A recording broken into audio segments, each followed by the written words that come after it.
Do you need to study grammar thoroughly as you start to speak English? It's not crucial. Stephen Krashen, the most cited American linguist, has studied second language acquisition for decades.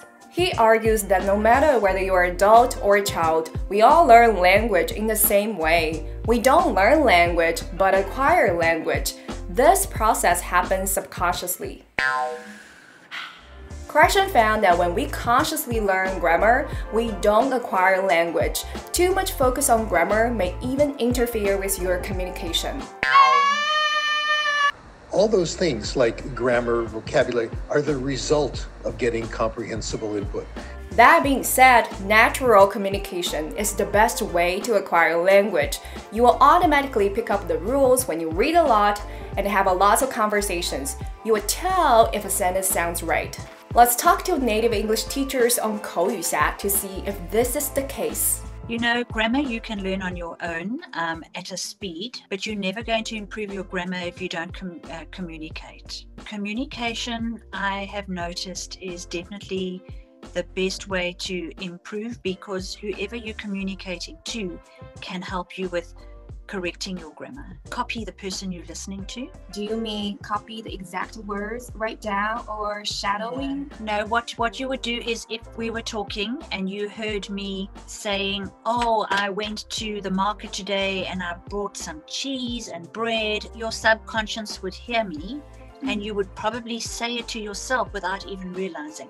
So the more you speak to somebody who is naturally English, the more you are going to learn how to speak fluently. Well, I believe if you read and listen to enough sentences, then you just absorb the grammar. This confused me. Then you go and have a look and check the grammar book. While it's fine to know some grammatical rules, don't make this a large focus. The only shortcut to speaking English fluently is getting enough input. That means when we understand what people tell us and understand what we read, we absorb language. A type of input is having conversations with native English speakers. How to make the best of these conversations? First, make sure the input is right for you. It's when you understand most, but not all of the language. Conversations that you can already understand about 70 to 90% are perfect. If tutors speak too fast or use words you don't know, raise your hands and ask questions. Second, the content must be pleasant for you. If you force yourself to learn something you are not interested in, the process will be painful. You won't remember anything. So focus on the topics you enjoy. Third, there's always a gap between your input and output, especially for beginners. Most beginners go through a silent period. They understand much of what's being said, but cannot produce a language. Don't worry, it's normal. Even for international students studying in English-speaking countries, the silent period can last a few months. Just get more input. As you build up your reading and listening skills, you will be able to speak one day. In conversations, focus more on listening. When speaking, use short words and sentences.